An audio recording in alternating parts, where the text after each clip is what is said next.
Happy Mother's Day. Happy belated Mother's Day to all mothers. Belated Happy Mother's Day. You are superheroes. The things that mothers do, it's simply inexplicable, but you do it every day. Thank you for doing it for us. Benjamin, Happy Mother's Day. Thank you. Thank you very much. I play the role of mother to a number of children, but it was a wonderful Mother's Day experience. And thankfully, I was able to reach out to most of my mothers. I can shout them out. My biological mother, Susie Akakbo. And then my second mother, I call her Momzi. Okay. Susanna Amanua Ankra.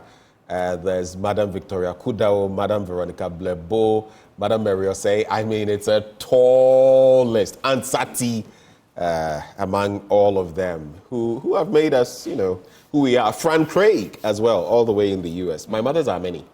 Yeah. The influences are many. Yesterday, I got one of them teary because I sent her a message reminding her that sometime in 2006, 2007, she encouraged me to start reading in church. She was like, oh, they said, she saw something that I didn't necessarily. I'm a very shy person. Yes, I am. I'm very bashful. Okay. Keep going. She saw stuff in me, encouraged me. And till today, I read in church. I'm a lector. Yeah. So these figures, they have a great impact in you. Yeah, collective effort. And actually, one thing though, I had people sending me messages saying, we love you and we are grateful for the mother who gave birth to you. Yes. Like they were celebrating my mother through me. And I felt, wow, okay. She didn't do badly at all. Yeah. Anyway. Well. There we go.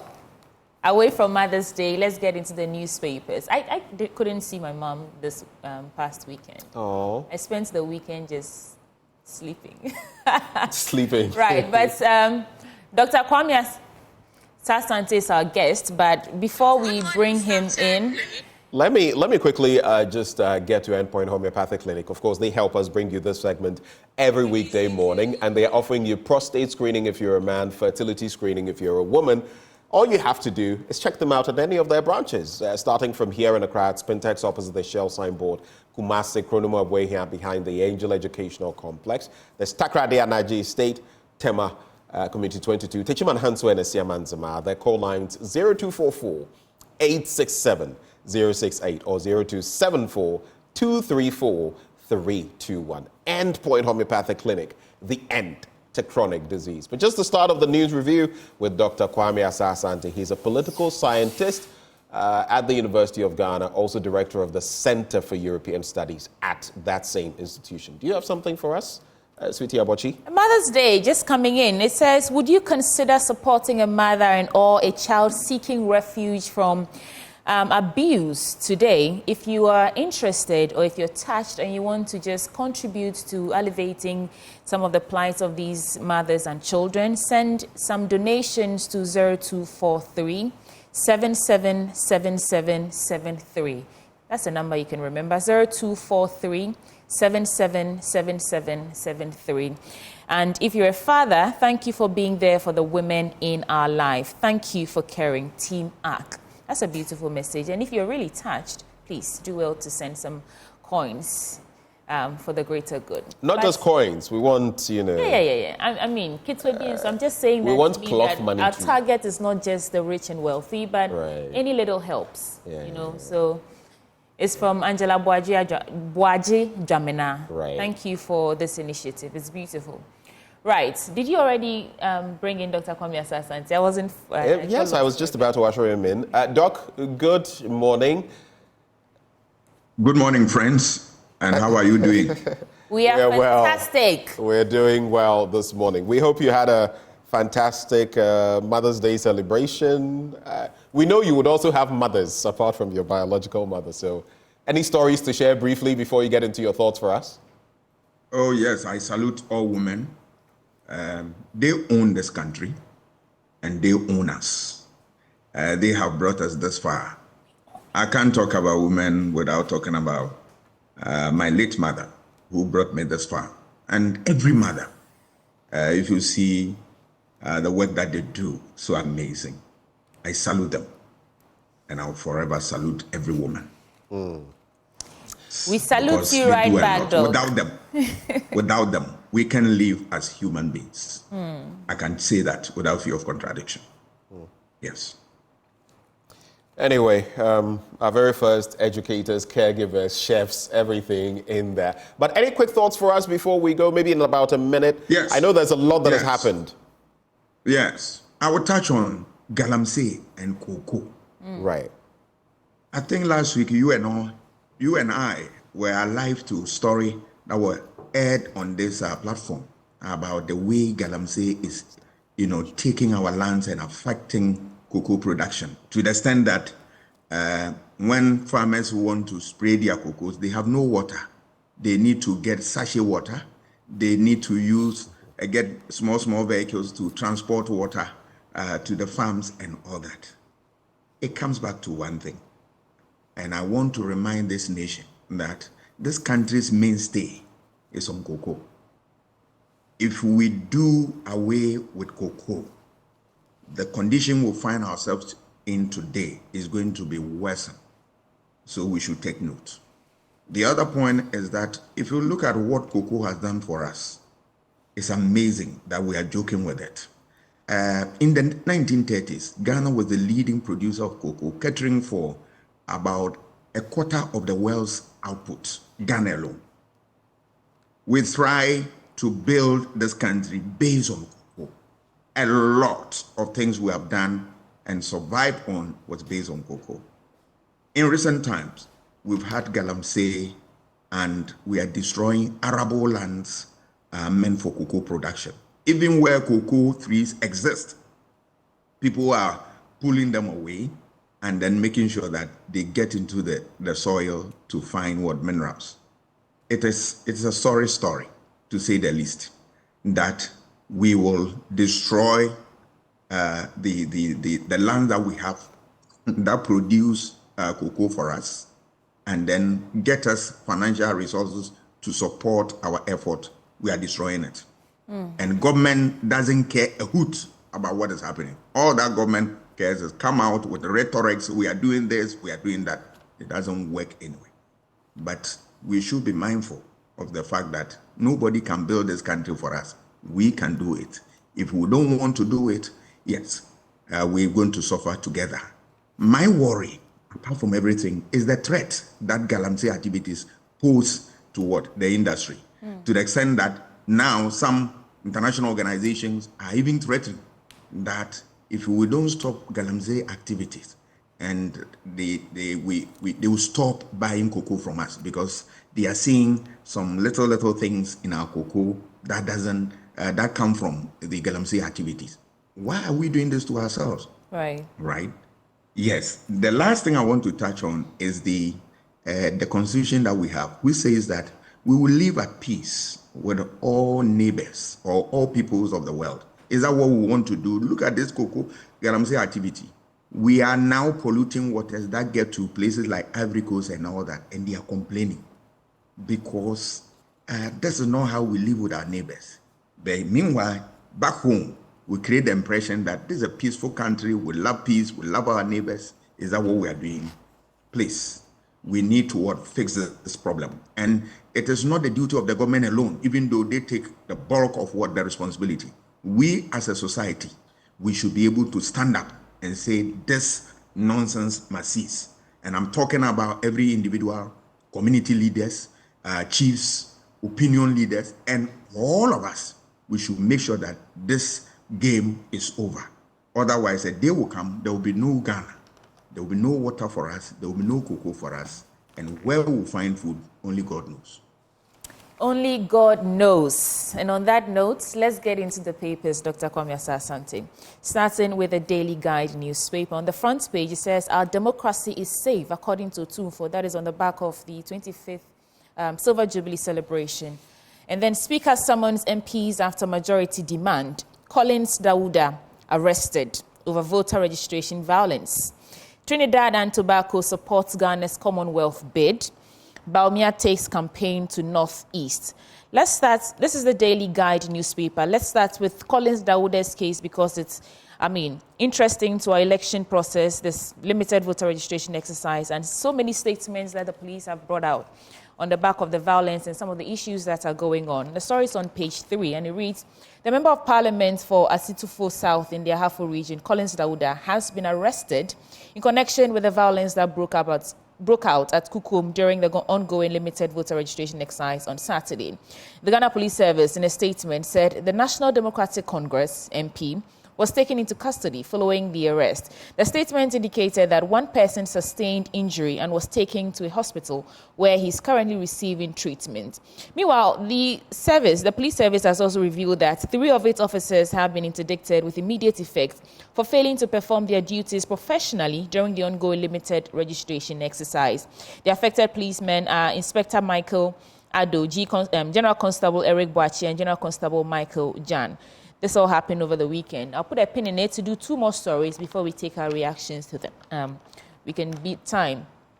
Our democracy is safe, according to Otumfuo Osei Tutu. The Asantehene Otumfuo Osei Tutu has expressed confidence in the country's ability to once again go through a smooth and peaceful national elections on December 7th. According to him, the country has since 1992 gone through peaceful presidential and parliamentary elections every 4 years, leading to change of government without any major problem. So he was expecting the same this year. Now, to my final story before we take our reactions, I want to do the story about the recall of Parliament, and that story should be on page 6. Indeed, it's on page 6. Now, the Speaker of Parliament, Alban Kingsford Sumana Bagbin, has summoned members of Parliament to the House for sitting on Friday. The summons for MPs to appear in the House comes after members of the Majority Caucus triggered a process to demand the recall of Parliament after the Speaker adjourned the House Senate Day on March 20th, 2024. Now, Majority Leader Alexander Penyo-Markin told the media on 3rd May that the caucus members had no choice but to assert their right under Article 112, Clause 3 of the Constitution. And there are so many issues that, were paused because Parliament took a break. And I'm wondering if this recall back would give them enough time to discuss all those, including the vetting of ministers, this anti-LGBT matter back and forth, and so many other issues. Dr. Kwame Asante, these 3 stories for your quick reactions before I come back to Benjamin. I know you have a lot to say. Yes, I think I will start with the Collins Dauda story. I have read, but the police was short of giving us what really transpired. And they've not given us the full accounts. So as at now, it's difficult for me to know what exactly happened so as to comment on. But I will look at, the registration and the problems associated generally in Ghana. We should know that voter registration is an important exercise if you want to ensure free and fair election. There's a need for you to get a roll or a list. That is what foolproof. That is what correct by law, and that will be able to stand the test of time. This means that you need to be able to create the enabling environment for people to register and get their names into the register properly. This is a function of what? Law and the workings of the election management body, the Electoral Commission. Is the Electoral Commission performing the role that it's supposed to perform effectively? That's $1 million question to answer. I know that they are doing their best, but these problems keep recurring. It tells you that there is more that EC must put their, shoulders to and be able to address it head on. Because any effect in this process is likely to undermine or compromise the electoral process. And that you and I, we are not interested in the outcome. So going forward, I'll urge the EC to put its foot down and make sure that the right things are done and all these lingering challenges become nothing but a thing of the past. I'll move on to Otumfuo's statement, and I want to take the opportunity to also salute Otumfuo for the anniversary and all that he has done. He has contributed a lot towards building Ashanti Nation, helping to build this country, and then every time he keeps on talking one thing or another about stability of the state, governance of it, and etc., etc. We salute him and we wish him well and we pray for him for long life. But back to the issue we talk about, our democracy is safe. I support that call too, and I share in that opinion. Our democracy is safe.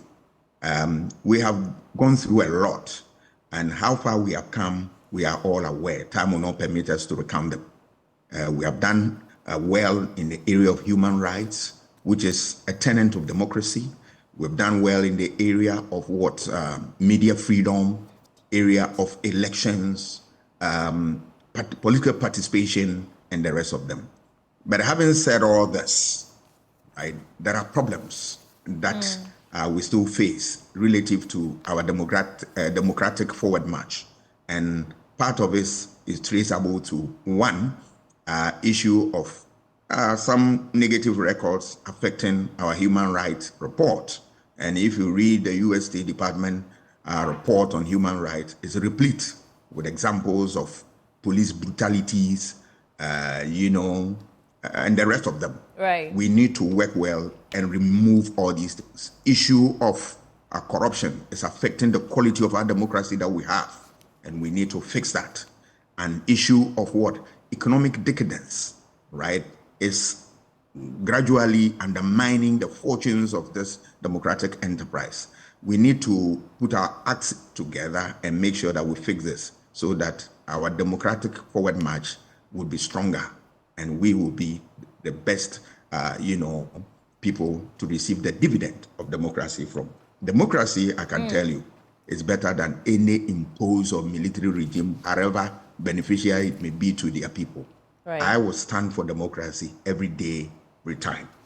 Then the speaker called for members of parliament to come in to continue the business of parliament because parliament was, suspended or rose in Senate.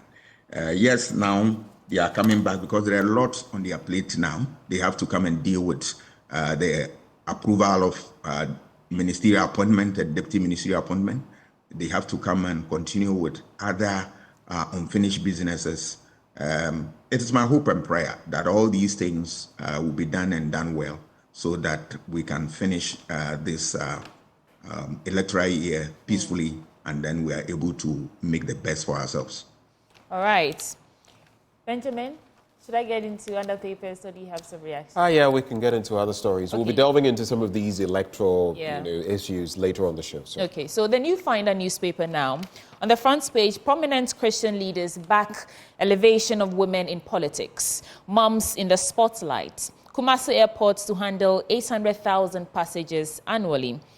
Ridge Hospital, Z Multimedia showers mothers with gifts. Let's do the story about the Kumasi airport to take 800,000 passengers annually. And the story is on page 8 of the New Finder newspaper. After that, I'll just do some quick headlines and then we take reactions and then move on. Looks like we are racing against time here. So the Kumasi airport, President Akufo-Addo commissioned the Prempeh International Airport in Kumasi to enhance Ghana's air travel with a glowing tribute to the late Asante King, whose memory has been honored. Now, phase 2 of the Kumasi Airport project paved way for the construction of the terminal building. Also included in phase 2 are apron and runway extensions totaling 2,300 meters to accommodate B737-800 in line with the International Civil Aviation Organization aerodrome classifications. That's that. Foreign healthcare companies eager to tap into Ghana's growing business opportunities. Moms in the spotlight. In tourism, arts and culture, Guru seeks University of Ghana's SRC presidency. I don't know what you think about that, Dr. Kwame Asante. And Team Eternity have been in the news for 2 weeks straight, and they've released their third live recorded album, dubbed Testimony. Final funeral rites for Koda slated for June 5th. Kofi Kinata officially unveils debut EP, Kofi O Kofi. That was also in the news last week. Nyankrom youth demonstrate over abandoned bridge, bad road networks. Prominent Christian leaders back elevation of women in politics. I'll just do that story a bit just to bring us up to speed. 2 prominent Christian leaders have added their voice to call for political parties to elevate females to high positions of power. Presiding Bishop of the Methodist Church of Ghana, Dr. Paul Kwabena-Boafo, and Reverend Enoch Ninya Thompson, Executive President of the Ghana Baptist Convention. They are the ones backing the calls for political parties to elevate women in power. Any quick reactions on that before Benjamin takes over? Yes, I'll look at female the call to elevate women to high position in politics. It's an important call, and we have said it time and again that every democracy that has survived based on the use of its human resources, both males and females. So you can't do without women. Their inclusion is important because they have a lot of backgrounds, expertise that we need in the administration of the state. But if you come and look at issues like governance, where elective positions is what we are talking about, where people elect people into offices, there are a lot of things that work against women in the attempt to get to public offices, and I agree with that. I concede. But there are some also challenges that are also born from out of women-owned, actions. Look at this country. When we are voting, for instance, the number of women in this country outnumber that of men. But when we are voting, you see women voting against women. Why am I saying this? Because if women are a majority, and we said, where you see a woman, vote for a woman. If you see a woman, vote for a woman. Do you think any man can win election in this country? No. So once we get that thing, that women are not being voted for, then we must really do self-introspection and see why is it. And it is clear that women vote against women. And this, if we want to deal with it, this must also be factored into some of the factors that really affect women's chances of being in public office. It is true that sometimes it's the deliberate effort on political parties not to include them, societal pressure, and a host of other things. But this factor which I'm talking about cannot also be shoved under the carpet. Okay, thank you, Doug. Benjamin. The only thing I'll add, I've been a firm advocate of women in authority, but I'll also say the picture shouldn't be painted as like the equality, equity situation. We should vote for people based on merit. Are they going to be able to do the work? Do they qualify? Rather than it is male and it is female. I think that is the bottom line. Okay. If the person can do it and that person is female, vote for that person. Let that person have the opportunity of doing it. If the person is male, let that person do it. But at the same time, where there are wide discrepancies, like we've had with affirmative action in our institutions of higher learning, where at a point you had so many more men versus a paucity of women. There you can have affirmative action. And one place where we can bring that to bear is in Parliament, for example. It's woeful. And we have to, work on some of that. Recently, when the district level elections were held, a lot of the DCs, a few of them who were even female, were taken off, and it doesn't bode well for our democratic practice. But, Doc, I'll go very quickly through the Daily Graphic newspaper. Otumfuo celebrates Akwesi to climax Silver Jubilee. Mother's Day celebration, the Mirror honors Hollister Duayentumi. 3i Summit opens in Accra yesterday. Your welfare paramount to us, Finance Minister tells GRA officers. But I'll do the story and then two more on the international, or three more.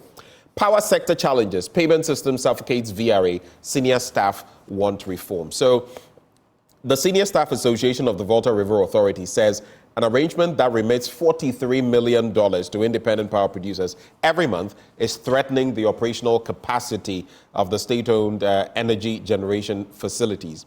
The group further stated that the state-owned enterprises in the energy value chain, especially the VRA, were disadvantaged by the arrangement as they were not fully paid, and where some payments were made, they were not adequate to compensate for foreign exchange losses. This has been a problem, so that money is held, and even when it is paid, because of our constant depreciation as far as the currency is concerned, you are not able to make the difference. And that is how ECG, for example, ended up in its precarious situation. Two stories, three on the international front. Some I'll just read headlines. Chad's President Deby wins the election. I'm sure you'd be interested in that. Mali National Dialogue recommends junta rule extension. I'm talking about Senor or Monsieur Goita, Assimi Goita, who is going to remain in power per that recommendation. But then being part Nigerian is humbling. Guess who says that? Meghan Markle. And she had a genealogy test, and it was found that she had her roots in Nigeria. She had some linkage to Nigeria. I'll do two stories on Israel, one on page 5. Egypt declares intention to join South Africa's ICJ case. Now, Egypt says it will formally join the lawsuit filed by South Africa against Israel at the International Court of Justice, which accuses Israel of violating its obligations under the Genocide Convention in the Gaza Strip. Israeli military tanks have started to go deeper into the Jabalia refugee camp as part of a new offensive in northern Gaza, according to our correspondent. The offensive, which has forced thousands of Palestinians to flee, comes months after Israel declared Hamas had been dismantled in the area. While I agree that the carnage must stop, and that has always been my position, I always say, there's a saying in Tree that I've forgotten. If someone remembers, you can let me know. You see, something like that. There will not be a reaction, right? And I feel that this has become, as in political science we'll say, one of the intractable conflicts in our world. On both sides, whatever killing, whatever hostage situation has happened, you can't fail to see the pain.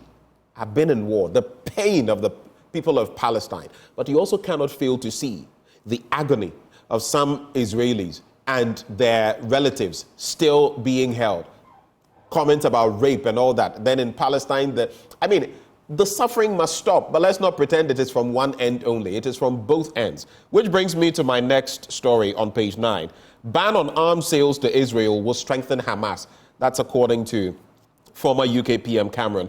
He says a UK ban on selling arms to Israel would only strengthen Hamas, the foreign secretary has told the BBC.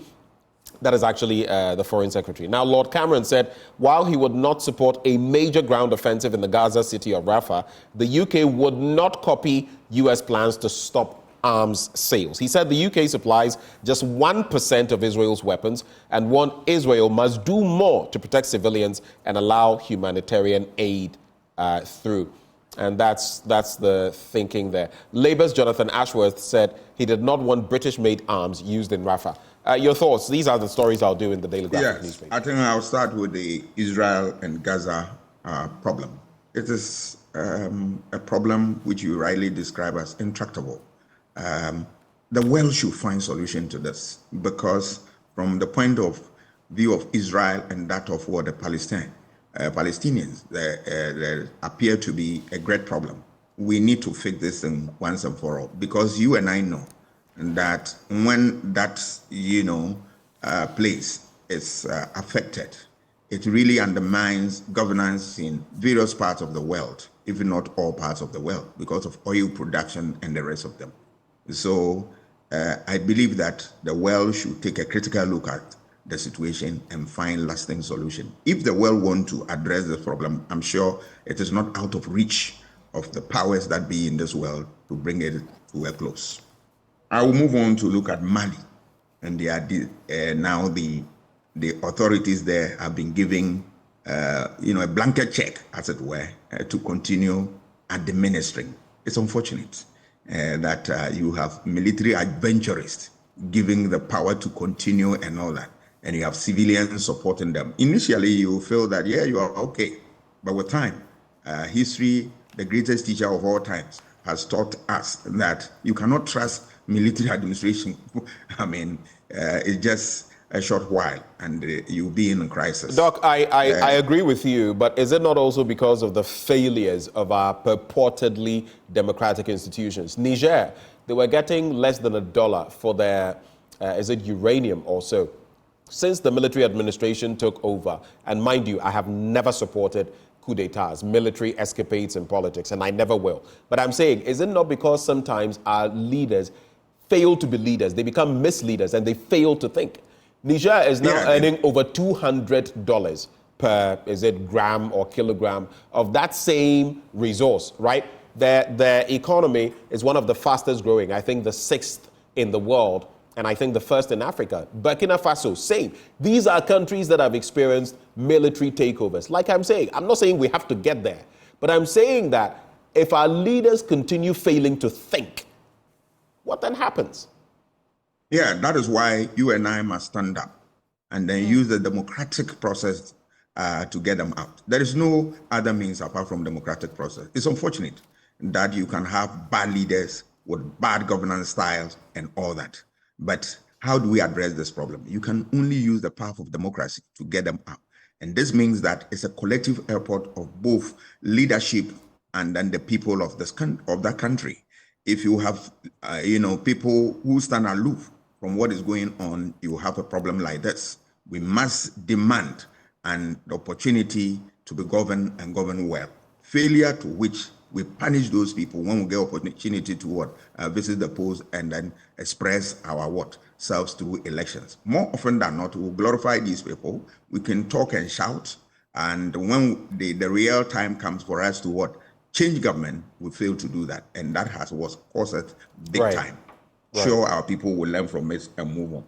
The power sector story about the VRA and what is happening there is unfortunate. I think if this country wants to address this problem forever, we'll be able to do it. And I will not talk more about this because I've said it time and again.